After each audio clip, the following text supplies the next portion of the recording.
Hi ಎಲ್ರಿಗೂ ನಮಸ್ಕಾರ. Kamakshi Kumar YouTube ಚಾನಲ್ಗೆ ಸ್ವಾಗತ.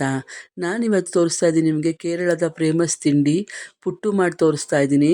ನಮ್ಮ ತಂಗಿ ಮೈಸೂರಲ್ಲಿರೋದು, ಅವಳ ಹೆಸರು ವಿಶಾಲಾಕ್ಷಿ ಅಂತ. ಅವ್ರ ಮನೇಲಿ, ಅವ್ರ ಪಕ್ಕದ ಮನೇಲಿ ಅಲ್ಲೆಲ್ಲ ಕೇರಳದವರಿದ್ದರು. ಅವರು ಪುಟ್ಟು ಮಾಡ್ತಾಯಿದ್ರಂತೆ. ಇವಳಿಗೂ ತುಂಬ ಇಷ್ಟ ಆಗಿ ಅದೇ ಥರ ಪಾತ್ರೆ ತರಿಸ್ಕೊಂಡಿದ್ದಾಳೆ ಪುಟ್ಟು ಮಾಡೋಕ್ಕೆ. ಇವಳು ನಮ್ಮ ಮನೆಗೆಲ್ಲ ಬಂದಾಗ ನಮಗೆ ಮಾಡಿಕೊಡ್ತಾಳೆ.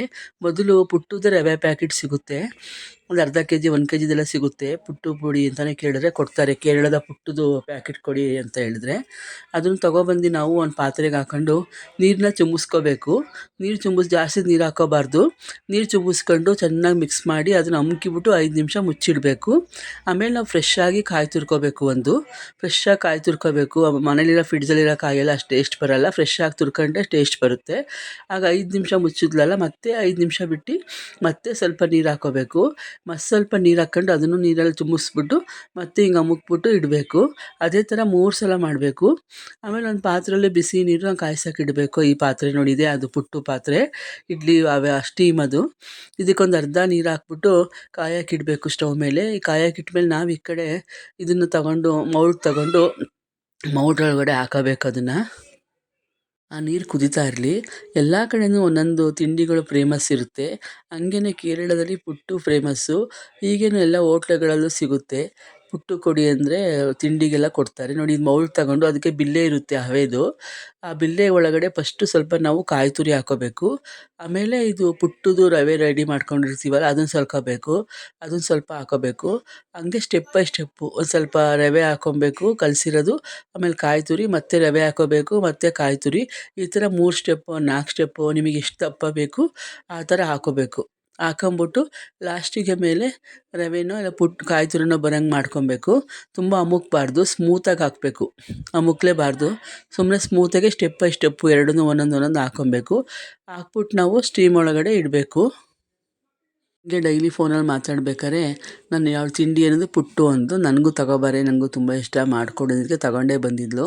ಊರಿಂದ ಮೈಸೂರಿಂದ ತಗೊಬಂದು ಆ ರೆಡಿ ಪುಡಿನೂ ತಗೊಬಂದಿದ್ಲು ಪ್ಯಾಕೆಟು. ತಗೊಬಂದು ಅವಳೇ ಮಾಡಿಕೊಟ್ಲು ನಮಗೆ. ಯಾವ ಊರಿಗೆ ಹೋದ್ರು ಅಷ್ಟೇ, ನಮ್ಮ ಅಮ್ಮನ ಮನೆಗೆ ಹೋದ್ರು ಅಲ್ಲಿಗೂ ತಗೊಂಬರ್ತಾಳೆ. ಇನ್ನೊಬ್ರು ಯಾರು ಅಕ್ಕನ ಮನೆಗೆ ಹೋದರೆ ನಾವು ಕೇಳಿದ್ರೆ ತಗೊಬಂದು ಮಾಡಿಕೊಡ್ತಾಳೆ ಅದನ್ನು. ಅದೇ ಅಲ್ವಾ ಮೇನು. ಏನಾರು ಇಷ್ಟಪಟ್ಟಿದ್ದು ಮಾಡಿಕೊಟ್ರೆ ಎಷ್ಟು ಖುಷಿ ಆಗುತ್ತಲ್ವ. ನೋಡಿ, ಹವೆ ಬರ್ತಿತ್ತಲ್ಲ ಸ್ಟೀಮ್ಗೆ, ಅದ್ರ ಮೇಲೆ ಇಡಬೇಕು. ಇಟ್ಬಿಟ್ಟು 10 ನಿಮಿಷ ಚೆನ್ನಾಗಿ ಬೇಯಬೇಕದು. ಅದನ್ನು ಬೇಯಿಸ್ತಾ ಇರಬೇಕು 10 ನಿಮಿಷ. ಸಣ್ಣ ಇಲ್ಲ ಮೀಡಿಯಮ್ ಉರಿಲೇ ಮಾಡಿಬಿಡಬೇಕು. ಆಮೇಲೆ ತೆಗಿಬೇಕು. ತೆಗೆದ್ಬಿಟ್ಟು ನಾವು ತಟ್ಟೆಗೆ ಹಾಕ್ಕೋಬೇಕು. ಬೆಂದಿರುತ್ತೆ ಅದಕ್ಕೆ ಅದು. ಹಾಗೆ ಅದು ತುಂಬ ಇಷ್ಟ ಅದು ಪುಟ್ಟು ಅಂದ್ರೇ. ಅದು ಕಡಲೆಕಾಳು ಸಾರು ಜೊತೆ ಇಲ್ಲ ನಾನ್ ವೆಜ್ ಜೊತೆ ಎಲ್ಲ ಹಾಕೊಂಡು ತಿನ್ಬೋದು. ಆ ಕಡೆ ಎಲ್ಲ ಕಡಲೆಕಾಳು ಸಾರು, ಫಿಶ್ ಸಾರು. ಹಾಗೆಯೇ ನಮ್ಮನೇಲಿ ನಾನು ಅವತ್ತು ಕೈಮಾ ಸಾರು ಮಾಡಿದ್ದೆ. ಚಿಲ್ಕವ್ರೆ ಹಾಕ್ಬಿಟ್ಟು ಕೈಮಾ ಸಾರು ಮಾಡಿದ್ದೆ, ಅದ್ರ ಜೊತೆ ಹಾಕೊಂಡು ತಿಂದ್ವಿ ನಾವು. ತುಂಬ ಚೆನ್ನಾಗಿತ್ತು ನೋಡಿ. ಈಗ ಈ ಕಡೆ ತಕ್ಕೊಂಡು ಅದನ್ನು ಒಂದು ತಟ್ಟೆ ಇಟ್ಕೋಬೇಕು. ತಟ್ಟೆ ಇಟ್ಕೊಂಡು ನಾವು ಅದನ್ನು ಹಿಂದ್ಗಡೆಯಿಂದ ಚಾಕುಲೋ ಇಲ್ಲ ಒಂದು ಕಡ್ಡಿಲೋ ಅನ್ನೋ ಚುಚ್ಚಿದ್ರೆ ಅದು ಬರುತ್ತೆ ನೋಡಿ, ಚೆನ್ನಾಗಿ ಬರುತ್ತೆ. ಬಿಸಿ ಬಿಸಿ ಇದೆ.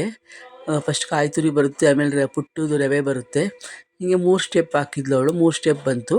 ನೀವು ಎಷ್ಟು ದಪ್ಪ ಬೇಕು ಅದ್ರ ಮೇಲೆ ಡಿಪೆಂಡು ನಿಮಗೆ. ಅದ್ರ ಮೇಲೆ ಆ ಥರ ಹಾಕ್ಕೋಬೋದು, ಚೆನ್ನಾಗಿರುತ್ತೆ. ಇದಕ್ಕಂತೂ ಸಕ್ಕರೆ ಹಾಕೊಂಡು ತಿಂದರೆ ಇನ್ನೂ ತುಂಬ ಚೆನ್ನಾಗಿರುತ್ತೆ. ನಮಗಂತೂ ಎಷ್ಟು ಇದು ಇಷ್ಟ ಆಯಿತು ಅಂದರೆ ತುಂಬ ಇಷ್ಟ ಆಯಿತು. ನಾವು ಸ್ವಲ್ಪ ಕೈಮಾ ಸಾರಿಗೆ ಹಾಕೊಂಡು ತಿಂದ್ವಿ. ಆಮೇಲೆ ಚಿಕನ್ ಮಾಡಿದ್ಲು ಅವತ್ತು, ಅವಳ ಕೈಲೇ ಮಾಡಿಸಿದೆ. ನಮ್ಮಲ್ಲಿ ಅಕ್ಕ ತಂಗಿರು ಏನು ಅಂದರೆ ನಾನು ಮಾಡು ನೀನು ಮಾಡು, ನಮ್ಮ ಮನೆಗೆ ಬಂದರೆ ನಾನೇ ಮಾಡಬೇಕು ಅಂತೇನಿಲ್ಲ. ಅವರೇ ಅಡುಗೆ ಮನೆಗೆ ಹೋಗ್ಬಿಡ್ತಾರೆ, ಮಾಡ್ತಾಳೆ ನೋಡಿ. ಇದು ನಾನು ಕೈಮಾ ಸಾರಿಗೆ ಹಾಕೊಂಡು ತಿಂದೆ, ತುಂಬ ಚೆನ್ನಾಗಿತ್ತು. ಹಾಗೆ ಸಕ್ಕರೆಗೂ ಮತ್ತು ಇದನ್ನು ಹಾಕೊಂಡು ಮಿಕ್ಸ್ ಮಾಡ್ಕೊಂಡು ತಿಂದರೆ ಅದು ತುಂಬ ಚೆನ್ನಾಗಿರುತ್ತೆ. ನನ್ನ ಮಗಳಿಗೆ ಹಾಕ್ಕೊಟ್ಟೆ ಸಕ್ಕರೆ ಮತ್ತು ಅದು. ಹಾಗೆ ನಮ್ಮ ಕಸಿನ್ ಮನೆಗೆ ಹೋಗಿದ್ವಿ. ಅವಳಿಗೂ ನೆಂಟರಾಗಬೇಕು ನಮ್ಮ ತಂಗಿಗೆ, ನನಗೂ ಓರ್ಗೀತಿ ಆಗಬೇಕು. ಅವಳಿಗೆ ಅತ್ತಿಗೆ ಮಗಳಾಗಬೇಕು, ಪ್ರೀತಿ ಅಂತ ಇವಳ ಹೆಸರು. ಅವ್ರ ಮನೆಗೆ ಹೋದ್ವಿ. ಅವಳು ಅಲ್ಲಿ ಹೋಟ್ಲಿಗೆ ಹೋಗೋಣ ಬನ್ನಿ ಅಂತ ಕರ್ಕೊಂಡು ಹೋದ್ಲು. ಇವಳು ನೋಡಿ ಇನ್ನೊಬ್ಳು ತಂಗಿ ನನಗೆ, ಅವಳು ಬಂದು ಊರಿಂದ. ನಾವು 4 ಜನನೂ ಆ ಹೋಟ್ಲಿಗೆ ಕರ್ಕೊಂಡು ಹೋದ್ಲು.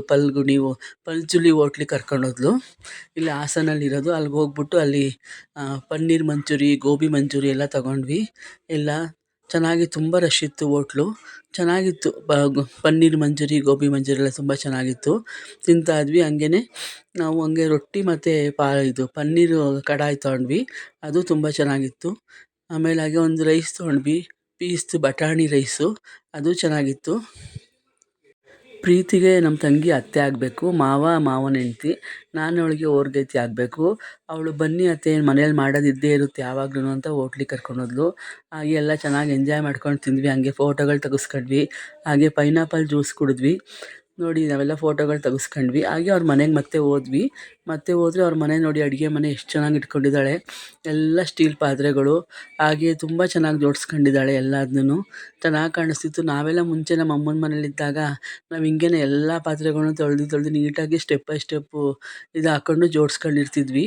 ಆವಾಗ ನಮ್ಗೆ ಅದೇ ಒಂದು ಖುಷಿ ಇತ್ತು. ಈಗ ಇಟಾಲಿಯನ್ ಕಿಚನ್ ಎಲ್ಲ ಬಂದ್ಬಿಟ್ಟಿದೆ. ಯಾವ ಪಾತ್ರೆ ಇಟ್ರೂ ಎಲ್ಲಿ ಗೊತ್ತೇ ಆಗಲ್ಲ. ನಾವು ಎಲ್ಲೆಲ್ಲಿ ಇಟ್ಟಿರ್ತೀವಿ ನಮಗೆ ಮಾತ್ರ ಗೊತ್ತಿರುತ್ತೆ. ನೋಡಿ ಎಷ್ಟು ಚೆನ್ನಾಗಿ ಜೋಡಿಸ್ಕೊಂಡಿದ್ದಾಳೆ. ಆದರೆ ಧೂಳಾಗುತ್ತೆ ಅನಿಸುತ್ತೆ, ಏನು ಧೂಳು. ಅದು ನೋಡೋಕ್ಕೆ ಚೆಂದ. ಹಾಗೆ ಕಾಫಿ ಮಾಡಿಕೊಟ್ಲು, ಆಮೇಲೆ ಇದು ಕೊಟ್ಟಳು, ಪಾಪ್ಕಾರ್ನ್ ಕೊಟ್ಟಳು, ಹಂಗೆ ಪೂರಿ ಚುರ್ಮುರಿ ಕೊಟ್ಟಳು. ನಾವೆಲ್ಲ ಮಾತಾಡ್ತಾ ಕೂತ್ಕೊಂಡ್ವಿ.